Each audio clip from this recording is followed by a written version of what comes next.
नमस्कार साथियों, कैसे हो आप सभी लोगों? हमारे चैनल एसके नर्सिंग अपडेट 155 में आपका हार्दिक स्वागत है। साथियों आज अपन बात करेंगे चिकित्सा विभाग की तमाम 8 कैडर की भर्तियों को लेकर के, जिसमें माननीय मंत्री महोदय गजेंद्र सिंह जी खींवसर के द्वारा जो बयान दिया गया है उसकी संपूर्ण जानकारी हम आपको बताएंगे। तथा इन जो 8 कैडर की भर्तियाँ है, चाहे इसमें फार्मासिस्ट हो, चाहे से नर्सिंग ऑफिसर हो, चाहे से अदर कैडर का कोई भी अभ्यर्थी हो, उन सब के लिए एक बार खुशखबरी आई है, उनके खुशी का पल नजर आया है साथियों।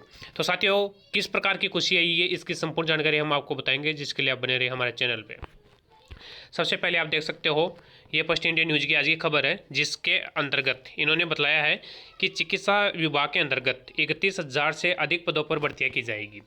इसी के साथ ही आगे जब फर्स्ट इंडिया न्यूज़ ने इनसे बात की माननीय मंत्री महोदय से, तो इन्होंने बताया है कि विभाग में करीब 21,000 के आसपास प्रक्रियाधीन भर्तियाँ, ये उन सभी 8 कैडर की भर्तियों का जिक्र किया है जिसमें अभ्यर्थी पिछले कई दिनों से सीपू के बाहर अपनी मांगे मनवाने को लेकर के पुरजोर प्रयास कर रहे थे। दिन रात वो वहाँ बैठ करके अपनी मांगे मनवाने का प्रयास कर रहे थे। तो एक बार कहीं ना कहीं उन अभ्यर्थियों के लिए, उनके परिवार के लिए खुशी की लहर है। इसी के साथ ही इन्होंने बताया है कि अन्य पदों के अलावा, ठीक है, इन सभी पदों के अलावा 10,000 अन्य पदों की भी भर्ती की जा रही है। इसकी जो स्वीकृति है इसके बारे में भी इन्होंने बताया है कि स्वीकृति मिल चुकी है। इसी के साथ ही भर्तियों में जितनी भी लीगल दिक्कतें थी वो सुलझा ली गई है। लीगल का मतलब यहाँ पे जो कोर्ट केसेस थे, जैसे कि 8 कैडर की इन सभी भर्तियों में बहुत से कोर्ट केस अपन को देखने के मिले और उनकी बदौलत इन भर्तियों में देरी होती हुई नजर आई अपन को। तो बहुत ही अच्छा प्रयास रहा है इनके द्वारा।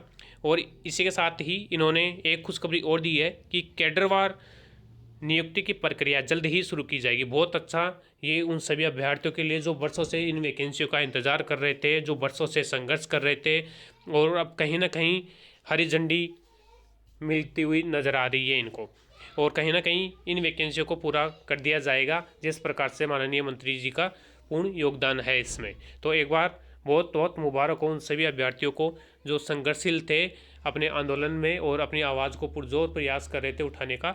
तो कहीं ना कहीं उनको एक बार हरी झंडी भी मिलती हुई नजर आई है साथियों। इसी के साथ ही आगे देख सकते हो माननीय मंत्री जी ने तबादलों को लेकर के भी स्पष्ट किया है कि कई विभागों में रह चुका है मंत्री, और इसी के साथ ही तबादले कोई नई बात नहीं है।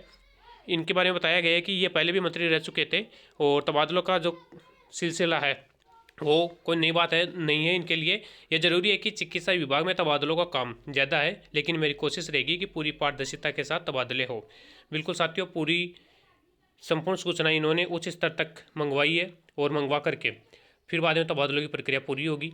लेकिन अपन को तो उन सभी अभ्यर्थियों के लिए बहुत बड़ी खुशखबरी है, उनका वेट कर रहे थे अपन कि कहीं ना कहीं एक ऐसी न्यूज़ आए जिससे जो 20-22 हज़ार जो परिवार है उनके मन में खुशी आए, उनके परिवार में हंसता खिलता चेहरा नजर आए सबका। और उसी की बदौलत आज चिकित्सा मंत्री जी के द्वारा हरी झंडी दे दी गई है और बिल्कुल उन्होंने बताया है कि नियुक्ति की जो प्रक्रिया है वो कैडर वाइज शुरू कर दी जाएगी। तो एक बार पुनः उन सभी अभ्यर्थियों को हार्दिक बधाई एवं शुभकामनाएं जिनका इनमें नंबर आ चुका है। इसी के साथ ही धन्यवाद। जय हिंद, जय भारत।